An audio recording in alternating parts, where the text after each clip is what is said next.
राजा बतिया कटी जाला दिन बाकी कटे न रतिया। ए राजा तोरा से कहा तानी ए राजा बतिया कटी जाला दिन बाकी कटे न रतिया। नहीं मन बात तोरब धरम सुना जड़वा में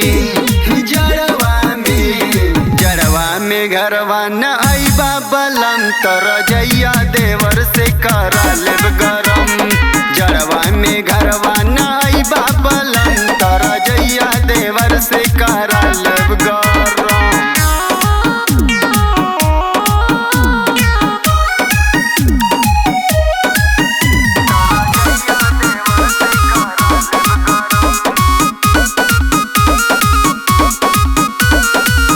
काहे नाही बुझ तारा में हरी के बात के रतिया में सूता तानी तकिया के साथ के।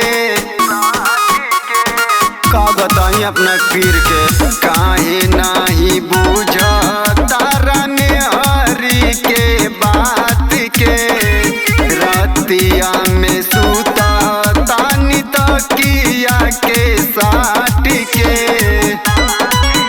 हमर चढ़ल जवानी तनास होई हो राजा तोहरो तनाई एहसास होई हो। कुछ हो जाई गलत करम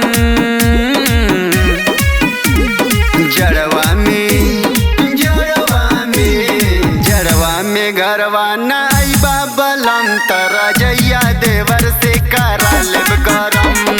जड़वा में घरवा न आई बाबलम तरा जैया देवर से करा लेब गरम।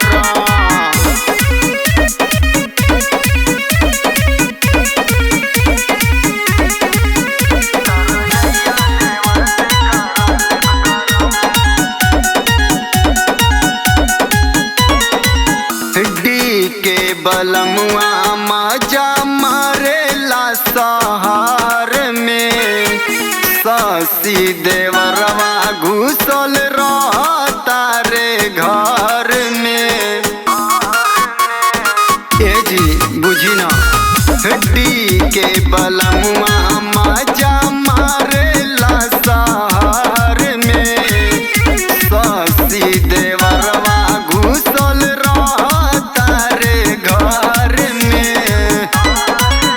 यदि हमर न रजऊ तू बात मनबा ई जवानी के राजा कतिल बनबा। तोरब सारा शरम